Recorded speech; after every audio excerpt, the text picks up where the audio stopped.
মাই god, আমি প্রথম যেটা লাগাইছি একের ক, ওটাই রাইট হয়ে গেছি। ঠিক আছে, প্রথমটাই, একেবারে প্রথমটাই আমার রাইট হয়ে গেছে। হ্যাঁ বন্ধুরা, আজকে একটা দেখার বিষয় নিয়ে তোমাদের সামনে হাজির হলাম। ঠিক আছে, একটা ইন্টারেস্টিং বিষয়। এগুলো কি কোশ্চেন, তার সাথে সাথে অ্যান্সারও আছে। তো আমি একটা জিনিস ট্রাই করব, যে এখানে যত কিছু দেখতেছো তোমরা সব সিকিউ, এমসিকিউর বিষয়। ঠিক আছে, আর আমি এখানে 25টা করে এমসিকিউ আসে সায়েন্সের জন্য। আর আমি এই এমসিকিউ গুলোকে মানে চোখ বন্ধ করে এক কথা নিজের মতো করে দেখাবো। কোনো প্রশ্ন পড়া হবে না, নিজের মতো করে দেখাবো। দেখবো পরবর্তীতে 25টা এমসিকিউ দেখার পর আমার কয়টা এমসিকিউ কারেক্ট হয়, মিলে দেখবো। আমি শুধু একটা না, আমি নিয়েছি চারটে এমসিকিউ কোশ্চেন। ঠিক আছে, শুরু করা যাক। আমি প্রতিটা এমসিকিউ আমি আমার নিজের মতো করে দেখাবো। প্রথমটা ক দিলাম, তারপরটা খ দিলাম, তারপরটা গ দেই, তারপরে করি, আবার করি, আবার করি, আবার করি, করি, আবার করি, তারপরটা করি, তারপরটা ক দেই, আবারও গ, ক। ওকে, একটা কোশ্চেন ক্লিয়ার আছে। তো আমরা একটা কোশ্চেন পেয়ে গেছি, একটা কোশ্চেন। এবং আমি আমার প্রতিটা কোশ্চেন, প্রতিটা যে আমি কখ দাগাইছি, আমি আমার নিজের মতো করে দাগাইছি। কোনোভাবে কোনো এনসার কিংবা কোনোভাবে কোশ্চেন পড়াপড়ি কিচ্ছু হবে না। ঠিক আছে, আর পরে পরবর্তীতে তো আমার একটা দাগা শেষ হয়ে গেছে, দুইটা সিকিউ ক্লিয়ার।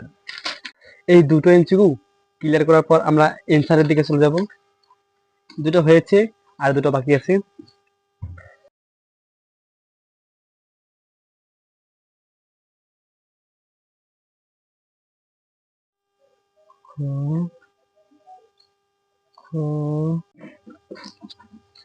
আমাদের সমস্ত কিছু একেবারে ক্লিয়ার, এখন শুধু সমাধানের পালা।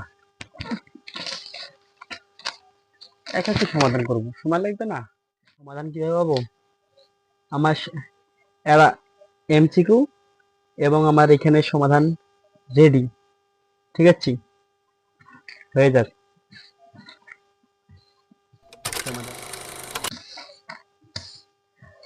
একের ক, ও মাই গড, আমি প্রথম যেটা লাগাইছি একের ক, ওটাই রাইট হয়ে গেছি। ঠিক আছে, প্রথমটাই, একেবারে প্রথমটাই আমার রাইট হয়ে গেছে। দেখবা, আমি সত্যি সত্যি বলতেছি। যদি তোমাদের বিশ্বাস না হয়, দেখো একের ক, একের কটা যে দাগাইছি, এবং এখানে এনসারটা দেখতে পাচ্ছি, এখানেও এনসারটা একের ক আছে। জানি না তোমরা দেখতে কি পাচ্ছ কি পাচ্ছ না, কিন্তু আমি সত্যি বলতেছি তোমাদেরকে, একের ক রাইট। দুইয়ের খ সরি ভুল, তিনের তিনের ঘ রং অ্যান্সার। শুধু আমি যেগুলো রাইট ওগুলোকে টিক দেবো। চারের ঘ, 24-এর ক, ও মাই গড, 25-এর খ। সত্যি কথা বলতে এতগুলো এমসিকিউ, এতগুলো না, আমার কাছে একটু বেশি হয়ে গেছে। সমাধান কাটতে কাটতে যেন হাঁপিয়ে গেছি একটু। যাই হোক, কাটা তো শেষ হয়েছে। একটা কাজ, সিনেমা ট্রেনিং এর মতো একটা কাটা শেষ হয়েছে। আর তোমাদেরকে আমি সমাধান দিয়ে দেবো সবকটার। সলিউশন হওয়ার পর আমরা পরিশেষে যে রেজাল্টটা পেলাম, তা নিয়ে তোমরা চিন্তিত হইও না। দেখতেই পাচ্ছ তোমরা পাস হতে পারবে কিনা। আমি বিশ্বাস করে বন্ধু, এক সাবজেক্টও পাস হতে পারিনি। 25টা এমসিকিউ, তার মধ্যে আমার নিম্নতম 8 থেকে 9টাকে রাইট হতেই হবে, তবে আমি পাস হতে পারবো। কিন্তু একটা তো আসেনি, তাহলে বুঝে থাকো তোমরা। আসলে অরিজিনালি এক এমসিকিউ পেয়েছি 5টা মাত্র রাইট, আন্দাজে দাঁড় করানি। আরেকটা পেয়েছি 7টা, এটাই সর্বোচ্চ। আরেকটায় পেয়েছি 6 মার্ক, আরেকটা পেয়েছি 4 মার্ক, এটা নিম্ন একেবারে। তাহলে এই বিষয়টা একটাবার ভেবে দেখো।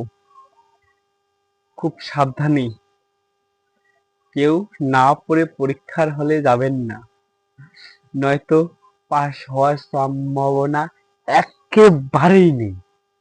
যদি অন্যের দেখে পাস করতে পারো তাহলে ঠিক আছে, আর যদি না পারো, নিজে যদি সবকটা আমার মতো করে এভাবে দাও, তাহলে সর্বোচ্চ 7টা হওয়ার চান্স, সর্বনিম্ন 4টা হওয়ার চান্স, অর্থাৎ ফেল হওয়ার সম্ভাবনা 100%।